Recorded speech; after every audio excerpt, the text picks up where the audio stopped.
ముందు ప్రభు అయిన యేసు బెత్లెహేములో జన్మించినట్లుగా ఆ చరిత్ర కొంచెం చూసుకుందాం. సంవత్సరంకి ఒకసారి మనము బైబిల్ అంతా చదువుతూ ఉంటాము, కానీ మర్మాలు కూడా మనకి కొన్ని తెలియాలి. చక్కగా మనము కొంతకాలం నుంచి అన్ని చెప్పుకుంటూ వచ్చాం. ఏమనగా ప్రభువారు జన్మకు మొదట దేవుని దూతతో దేవుడు మాట్లాడి గాబ్రియేలు దూతను పంపించి గొల్లలకు శుభవర్తమానం తెలిపింది. అలాగే జ్ఞానులతో మాట్లాడింది. అలాగే జ్ఞానుల్ని స్టార్ ద్వారా, నక్షత్రము ద్వారా ప్రకాశించి నక్షత్రం వారికి దారిని చూపించిందని కూడా మనము చూసాము. తర్వాత యోసేపుతో మాట్లాడింది. అలాగే మరియతో కూడా మాట్లాడడం మనము చూసాం. అయితే ఇక్కడ ఏంటంటే ప్రపంచ ఖండంలో ఆసియా పెద్దదంట. ఇందులో చిన్న పెద్ద దేశాలు 76 ఉంటే అన్ని ఖండాలకు మధ్యనున్నది దీనిలో చిన్న దేశము పాలస్తీనా. మధ్యధరా సముద్రమునకు అరేబియా ఎడారికి మధ్య 70 మైళ్ళ వెడల్పును 145 మైళ్ళ పొడవును యెరూషలేము గ్రామము బెత్లెహేము. మత్తయి శుభవార్త 2:7 దయచేసి చదవండి.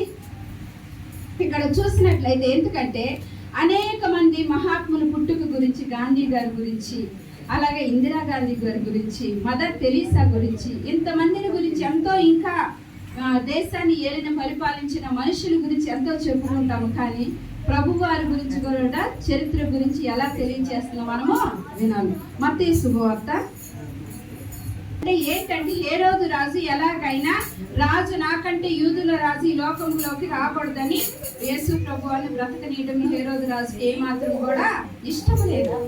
ఈ లోకంలో మన విషయం కూడా సాతానుడు ఎలాగైనా సరే మనల్ని సమాధానం లేకుండా, శాంతి లేకుండా మన మనసుల్ని ఎంతో గలిబిలి చేస్తూ ఉంటాడు.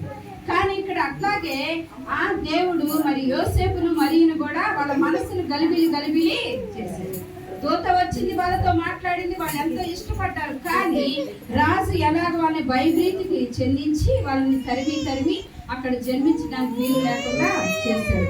అయితే ఇక్కడ చూసినట్లయితే ఇక్కడ బెత్లెహేములో కన్యకులు ఎంతో మంది ఉన్నారంట. యెరూషలేములో సంచరించి ఎన్నో అద్భుత కార్యాలు దేవుడు చేయడానికి అక్కడ దేవుడు పుట్టాలని ప్రణాళిక ఉన్నది. అంటే క్రిస్మస్ అంటే ఏంటంటే క్రీస్తుని ఆరాధించడం. ఏంటి క్రిస్మస్ అంటే? చక్కగా అందరూ మంచి బట్టలు కట్టుకోవాలి, చక్కగా పిండి వంటలు కానీ తినుబండారాలు, మన శరీరానికి కావాల్సిన ఆహారాన్ని భుజించాలి. అలాగే ఏం చేయాలి? ముఖ్యంగా మన ఆత్మకు కావాల్సిన ఆహారము దొరికింది ఎక్కడైనా? దొరకదు. ఆత్మకు కావాల్సిన ఆహారం ఎక్కడికి పోయినా దొరకదు. కేవలం మందిరంలోనే సేవకులతో దేవుడు తెలియచేస్తా ఉంటాడు. అయితే ఇక్కడ ఏంటంటే క్రిస్మస్ అనగా ఆయన్ను ఆరాధించడం. అయితే ఇక్కడ ఉన్న ప్రతి వస్తువు కూడా ఎంతో వాల్యూ ఉంది. స్టారు వెలుగునిస్తూ ఉంటుంది. అలాగే ఇక్కడ ఉన్న ట్రీ గురించి కూడా చూడండి. క్రిస్మస్కు ఈ చెట్టు పేరంటే క్రిస్మస్ ఫర్ చెట్టు అంట, క్రిస్మస్ ట్రీ. అయితే దీన్ని ఎందుకంటే ఇదేంటంటే అలంకరించే ఆచారం ఉన్నది. 10వ శతాబ్దంలో మధ్య జర్మనీలో ప్రారంభం చేశారు ఈ ట్రీ గురించి. ప్రపంచంలో అతి పెద్ద చెట్టు క్రిస్మస్ ట్రీ.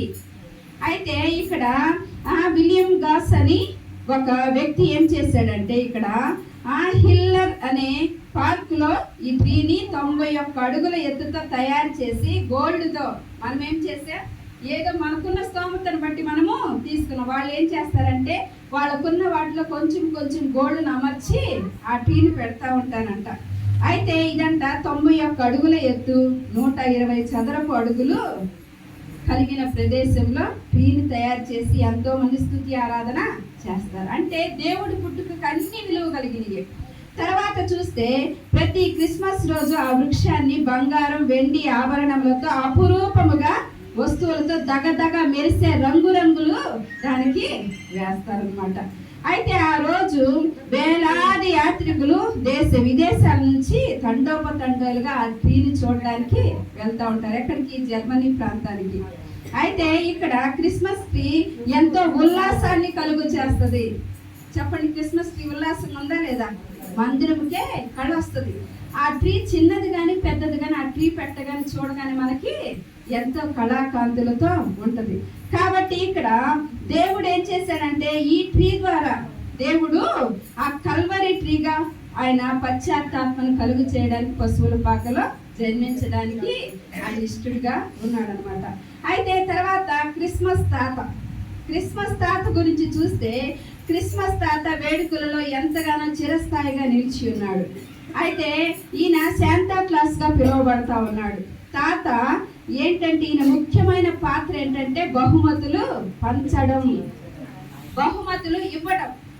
ఎలా బహుమతులు ఇస్తారంటే వాళ్ళ తల్లి తండ్రి చనిపోయారంట, ఎంతో ఆస్తిని సమకూర్చి వాళ్ళు చనిపోయారంట.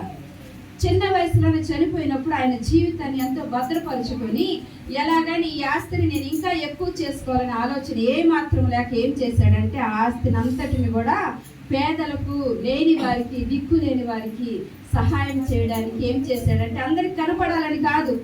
అయితే క్రిస్మస్ తాత ఎంతో మంచి వ్యక్తిగా చిరస్థాయిగా నిలిచిపోయినట్లుగా చూస్తున్నాం. అయితే ఇక్కడ చూసినట్లయితే ఆయన పేరు, అసలు పేరు ఏంటంటే సెయింట్ నికోలస్ అంట. లూసియా దేశంలోని ప్రతాప్ అనే పట్టణంలో క్రీస్తు శకం 300 సంవత్సరాలు జన్మించాడు ఈయన. ఆ తండ్రి ఈయన పేరు, తల్లి పేరు, వీళ్ళిద్దరు కూడా భక్తిపరులు అన్నమాట. అయితే ఈ నికోలస్ బాల్యం నుండి భక్తిపరుడు. బాల్యంలోనే తల్లి తండ్రిని కోల్పోయాడు నికోలస్. ఆ విస్తారమైన ఆస్తిని సమకూర్చి వెళ్ళిపోయారు. కీర్తనల గ్రంథము 62:10 చూసినట్లయితే ఎంతో ఆస్తిని ఉన్నది. అక్కడ చదవండి, కీర్తనలు 62:10.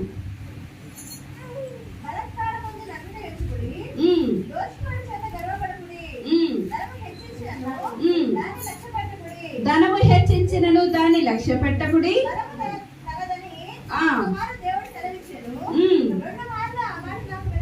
వినబడెను. ప్రభువా మనందరి క్రియల చొప్పున దేవాతి దేవుడే మనకి ప్రతిఫలం ఇస్తాడనమాట. కాబట్టి ఇక్కడ ఏం చేశాడంటే బీద వారికి హెల్ప్ చేస్తే మంచిదని ఏమి కూడా దాచుకోకుండా ఆయన నికోలస్ అన్ని తెలుసుకొని ఎంతగానో రాత్రి వేళల్లో మరో కంటికి కనిపించకుండా సహాయం చేయుటకు వెళ్ళేవాడు. ఈ దగ్గర కాపలాగా ఉండి వాళ్ళు తీసుకున్నారా లేకపోతే ఎవరైనా తీసుకున్నారని, కాబట్టి ఆయన ఎంతో మంది ఎంతగానో ఆయన్ని కూడా మనకు తెలియజేస్తా ఉన్నారు.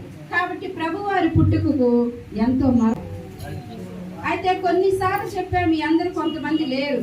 అయితే ఏంటంటే మరి అనే కన్యక ఎంతో అందంగా, చక్కగా, సౌందర్యంగా ఉంటది.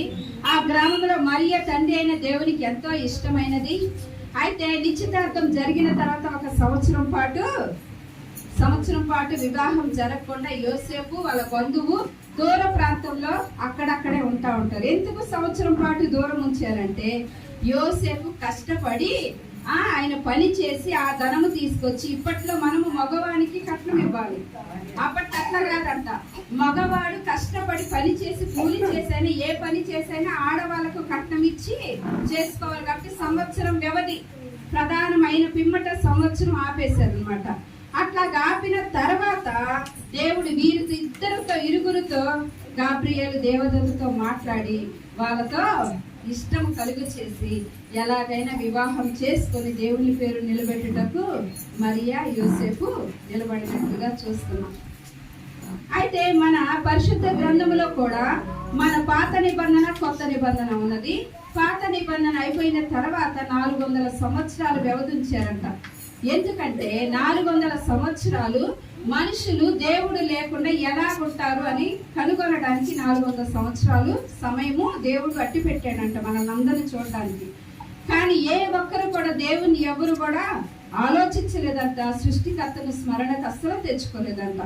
ఇష్టం వచ్చినట్టుగా వ్యభిచారముతో, జారత్వముతో వాళ్ళు ఇష్టం వచ్చినట్లుగా జీవిస్తా ఉన్నప్పుడు అక్కడ ఏం జరిగిందంటే పైనుంచి తండ్రి అయిన యెహోవా దేవుడు చూచి ఈ లోకంలోకి మానవుడిగా వస్తేనే ఈ లోకం మారుతుందని దేవుడు ఏం చేశాడు, మానవ రూపిగా ఈ లోకానికి వచ్చాడు. నశించిన దానిని వెతికి రక్షించడానికి యేసు ప్రభు వారు వచ్చారన్నమాట.